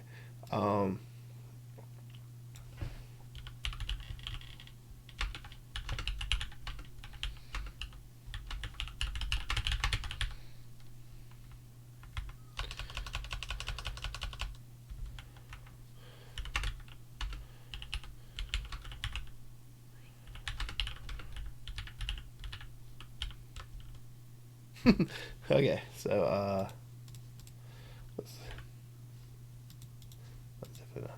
so yeah, luckily we know who's running the site. So kill, bribe, or blackmail. So this is one of the ways that you can kind of tell the story with the flavor text, even if you probably don't need like people quoted to kind of tell the story of like what's going on here. So like, okay, so this is, we're gonna either kill, bribe them, or blackmail them. So that is the thing that we have here. Success. Let's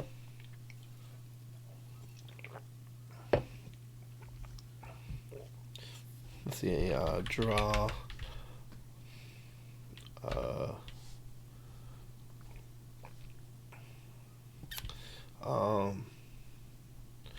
Let's call them shadow cards. So this is going to be the deck that is shared between the different conspiracies. I'm going to capitalize shadow there because it's a name of a card type. I will not capitalize card. That's just kind of formatting things that kind of will do. I tend to accidentally capitalize things when typing sometimes, so I'll go back and fix those later on. They're not a huge issue, but I do like to have kind of fundamental ideas of how some of this formatting will go at this stage, and then later on when I go back to change things. I also like calling cards something that I might not accidentally put into the text anywhere. So like later shadow cards become conspiracy cards, which is a word that will show up more often. I can easily now do a search for shadow and then find replace, that kind of stuff. But yeah, so having shadow as just the name of the card for now works. Fail. Card an upgrade or asset. Should be cards that you can get in the shadow deck. Will probably be something like assets and upgrades. Since these are types of cards, I will capitalize these as well, so players know these are names of cards or keywords on cards. And then I'll have and. Actually, first I'll start off. So this is the part of it. I will start off here though and have lose one. I would say not lose, gain one exposure. Then yeah, and then I want this to be a comma. Then discard a card or upgrade or asset. Now, I was going to put gain exposure at the end, but since there's an or clause there, it's just clearer if the or clause is at the end, so you know that you gain one exposure, then you discard an upgrade or an asset. Even with grammar and stuff like that, you can make it clear at the end, but I think I think it's better just to have anything that you have to do up front, and then the options at the end. In fact, I might even take this. I don't think I have a, yeah, no, I don't have a bold. You could bold ors and stuff like that to make sure that the options are clear. What happened to the card we made up here? That's weird. Oh, I must have accidentally deleted. Oh no. Well, I accidentally deleted the leader exposure card, so we'll remake that really quick. And in fact, I think the flavor text.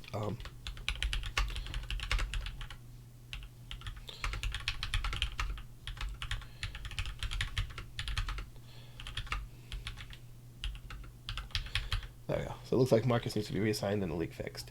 Okay, so leader's name exposed. So this is, yeah, I think these are close. So force. Oh, this is one where force was not. So you could use. You could spend money. You could spend info, but influence was the cheapest thing you can use to do this. Success was exchange an agent for another kind of worker token, and the fail was gain to exposure and lose an agent token, period. Cool. So there we go. That is that card kind of remade.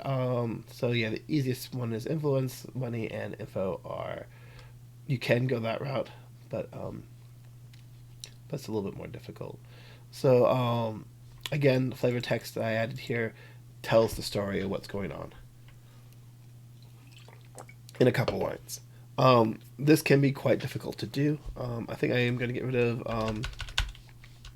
random names of random people. This can be quite difficult to do to get it right for flavor text because you don't have very much space to kind of tell the story. But I think it's a good world building, and the people who do read it will kind of get a crack out of some of them. Kill, bribe, or blackmail. And yeah, it'll just kind of help do the world building aspect of it. Let's see here. So leader name exposed. Okay, I'm just gonna change this to card name. Just generic card name, so that we know that's what that is. Though I think these also like, maybe not.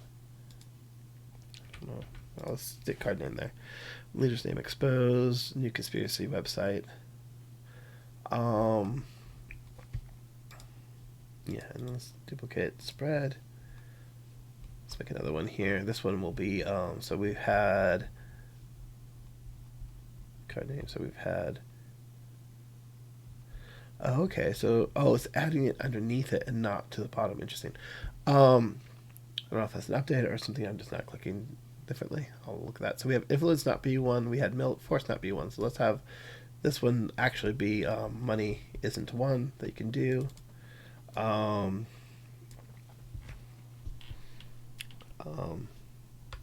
Conspiracy Crusader. Sure. Just random name. Influence will be high on this one. Force will be low. This is the one where it's better just to kill the person. The idea.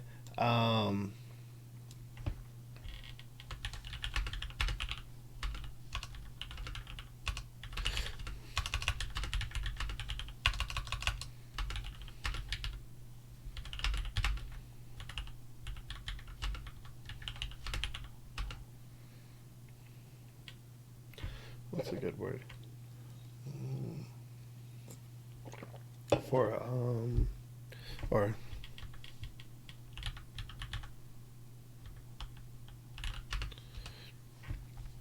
is that how you spelled discredit? Cool. So yeah, what do you get from the man who can't be bribed? Death or discrediting? So that kind of tells you why you're spending influence and info and then force. So that's pretty cool. Um, so this is a crusader. Actually, I'm just gonna call him not conspiracy crusader, crusader for truth. And yeah, so boom. So we have that success.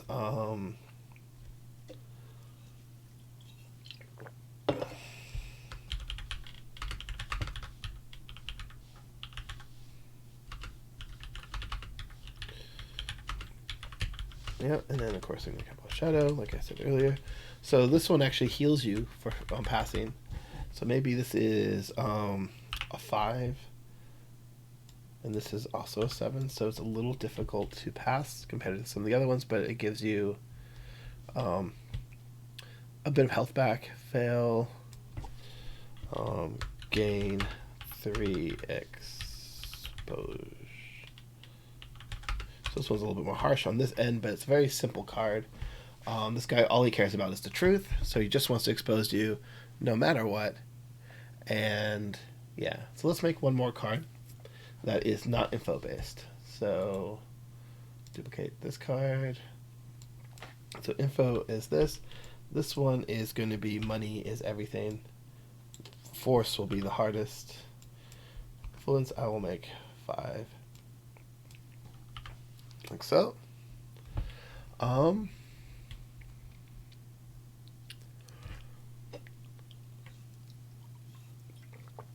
And let's see here, 6. What will be this? Alright,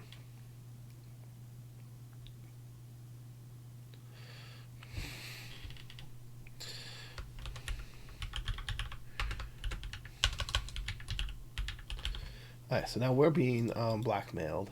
The easiest thing is to pay the money and have it go away. You can spend force and do stuff.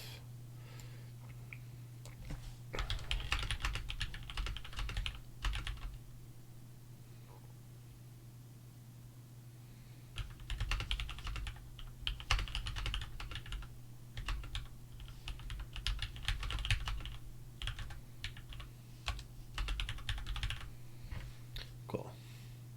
Let's make this one be the 7. Let's make this be the 5. There we go. So on a success, and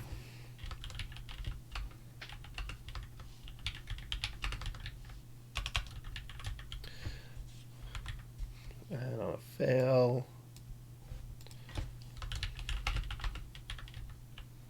exposure, exposure, and use one asset or upgrade. Cool. So that is another one. So that's kind of 4 cards. We kind of want a pile of these because if each player is drawing one of these each round, and then they have to solve one, you're gonna want a good amount of them. Because if you have 5 players and you have 5 rounds in a game, let's say, that is 5, 10, 15, 20, 25 cards right there that you need. You can double up some of these cards. I would have some that are like unique and some that aren't. The more common. But yeah, 25 is your kind of bare minimum to go through the whole deck in one game if it's a 5-round game. Let's say this game wants 10 rounds, 5 players, that's 50 cards. So it adds up quite a bit. I would probably shoot for something that says that you want to play the game in 5 to 6 rounds. So you only have to go through maybe 5 or 6 of these cards. There might be other things that make you draw 2 of these cards that you have to deal with in a turn or something that makes it even more difficult. So in that particular case, 25 is the bare minimum. I would make at least 50. So then that you have the idea that you could go through a game and go through another game theoretically and never hit the same card, or the same mixture of cards. So yeah, so 50 is probably a good amount to start off with. 4 or 5 player games since we're kind of going up in the player count. And yeah, it's going to be a lot more of these cards. I think next week we'll just kind of sit down and make all these cards. We'll kind of go through them all, and we will basically make I don't know 25 of them, and then duplicate them, and then That will be kind of the basis for our threat deck, and then we can kind of then start working on the shadow cards, what kind of upgrades and stuff we have, and then we'll, or maybe before that, we'll work out how you get resources and um, some of the things there, and then that way we know what we can modify for the shadow deck. But now that we know what the threats look like, how the cards will look like, we kind of now can form ideas. So actually, I think next week we'll probably just play around with how resources are gained, how we're using the board, and then start with some of the shadow cards. And that way, if these need to change because we decide to change something fundamentally next week, then we'll know kind of where we're at with that. But we have kind of a very basic idea of how the game is gonna the flow. We know what the background for the cards are going to be like. I mean, not background. We know what the challenges are going to be like. So this is your major thing you're going to be dealing with each turn is one of these cards, and then players might play other cards that might hinder these types of effects. So they might have a card that says, and you have like this leader exposed card there, and they're like, oh, okay, well, I'm going to play this card that doubles the influence cost of any of these crisis cards. And it's like, oh, okay, well, now that's an 8 influence to that, so maybe I need to spend money or info, that kind of thing. So the players might have cards that modify these. Players might, you might have a card that lets you to prevent something like, you know, there's all these problems, but bullets solve everything type card. And you play it, and it's like force all of a sudden becomes a force 5 that you can spend to do something. So it lets you force cards into the equation, stuff like that. So I can already see how cards are going to modify these and how players are going to kind of mess with these kind of things and how it mess with you. So yeah, I think at the beginning you flip one of your turn, you flip one of these, and then maybe each of your opponents can, or each of the conspiracy players. So there might be one generic conspiracy player who flips this card in the first place. That's kind of the game itself, and then any players who have become conspiracy leaders, who've been eliminated from their conspiracy, can place an extra card upside down next to the card, and then during your turn you can flip them over and figure out what your new challenges are or stuff like that. And so that might be exactly how people directly influence you. So your working placements and stuff like that on the board will generate you resources, that sort of thing. Let's go ahead and look at our game board again. Where is my Photoshop? There it is.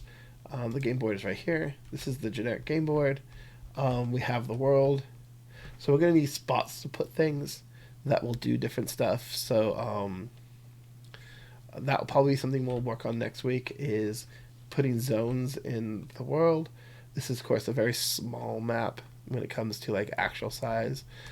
So we might have to make a larger map for the final version, but this gets us kind of close to what we want anyways. But yeah, I think we'll probably have zones, like North America will be a zone, Canada will be a zone, Europe will be a zone, Asia will be a zone, Africa will be a zone. So we'll have like different types of zones. South America will be a zone, and then placing your workers in those zones will do something. The oceans will be a zone, and then you'll have ice flows be a zone, and then some zones might appear. So there might be a couple squares that we'll have here that will have just numbers on them, and then you place them on cards that become here. Like, let's say you are you get the Google mobile platform upgrade, which if those who don't know, a while back Google made these basically boats that had a bunch of tech on it, and they're just floating in the water, and never really explained when they were out there what they were for. And so there were all these theories about what they were doing, like secret, like dark web stuff and stuff like that. But I think they ended up just being research facilities that they used to test technologies and stuff like that in international waters. But anyways, you could have that be like another thing that you could have online and stuff like that. So like it could be like a data mining center that gets you information and that kind of stuff, and then you can place agents on it and that kind of thing. So yeah, we'll have a bunch of different zones that you can kind of place workers and do stuff. That might be on your tableau. The flat earth thing might just be a place to organize the game. So maybe it's the flat earth goes in the center and then the cards kind of go around. But I don't know. I like the idea of having some kind of tokens and stuff on the board itself. So we'll figure that out next week. We'll figure out if we need a moon or not. I think with Greys and the Lizardmen being part of the game, having a moon base makes sense. That might be another way for them to gain military resources and stuff like that. We can determine whether or not the mole men are indigenous to Earth or if they are as well another alien race.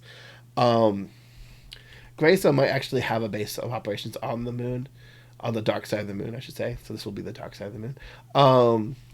So when they come down to Earth and do stuff, then that's kind of where their stuff is stored and other things. So that might be a thing on there, and it may be maybe the game becomes more card based, and this is part of tableaus. Maybe this goes on the flat Earth tableau, and then the mole men will have like just a big picture of Canada with like locations and stuff that they can put their workers and stuff in, and this gets cut up basically and put on a bunch of different player boards. So we'll see how that goes.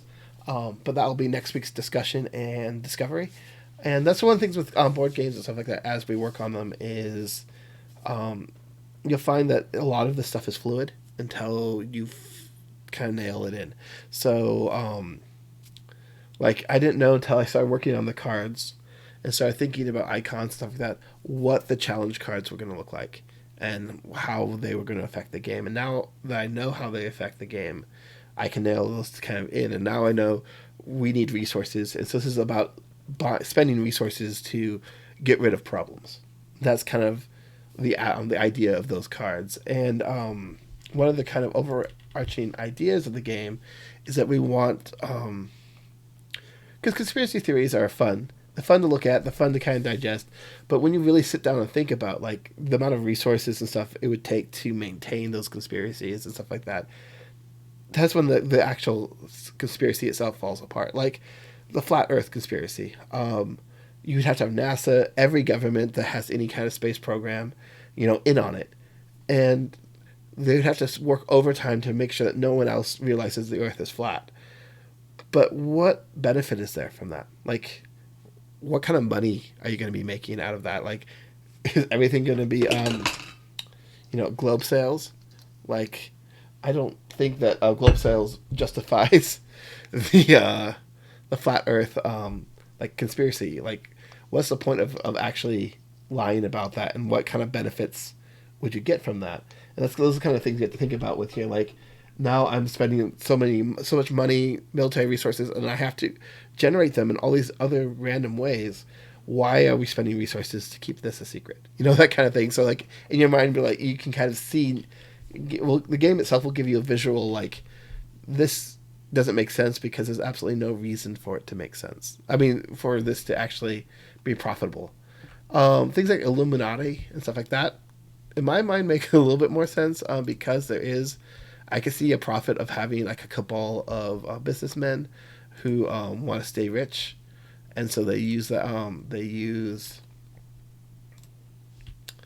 their influence and stuff to stay rich. I can definitely see that. So in my mind, that makes more sense than the flat Earth conspiracy. But at the same time, I can see that being a truth, but I don't necessarily think that there's enough people who'll be willing to work with each other to make that actually work and be profitable in that sense as well. So, so I think that's one of the things that the game is kind of gonna illustrate in a way is how impossible things are. Like a little hidden message within the game, if you will. A little bit of education, but at the same time, it's poking fun at conspiracy theories, and it's also having fun because conspiracy theories in general are kind of fun. The idea of like, what if this is true? What if the whole government's covering up the fact that there are mole people in Canada, and that these people are going to take over the world eventually, and they're just gathering resources and working towards it. And there is the Netherlands are like projecting on a giant screen. Projecting on the moon and having the moon reflect down an image of Canada being a flat, normal country and not a giant whole hellscape that leads down to the mole people's kingdom. That kind of thing. It's like, it's completely ridiculous, but it's kind of fun to think about. Thing with the flat Earth is like, it is an interesting thing to think about, like how people can believe it, and then why people believe it, and that kind of stuff. The Illuminati is kind of fun. The idea of this shadow organization controlling the world by its sheer ability to spend money and influence on things, or that all of our governments are controlled by aliens, like little lizard people who are secretly pretending to be all of our celebrities and everybody else, and that's why and they're controlling the world like that. I don't know, it's just kind of fun stuff. Hey everyone, thanks for watching. That was quite a long video. Of course, these are 2-hour streams that I'm kind of putting up here. They are just me talking about game design. If you want to see the full stream, again, it is on Sundays from noon to 2 Arizona time. If you like this kind of content and you want me to post more of this on to YouTube, hit that like and subscribe. It helps me kind of know what videos to kind of continue doing, which ones not to continue doing. Also, if you have any thoughts or ideas about the actual game we're working on in the video, go ahead and put those in the comments. I do read them. And if you have any just thoughts in general about the videos and the processes I'm making, doing to make them, go ahead and leave me a comment about that as well, and I can improve videos as we go along. But yeah, thank you for watching, and I'll catch you in the next one. Bye bye for now.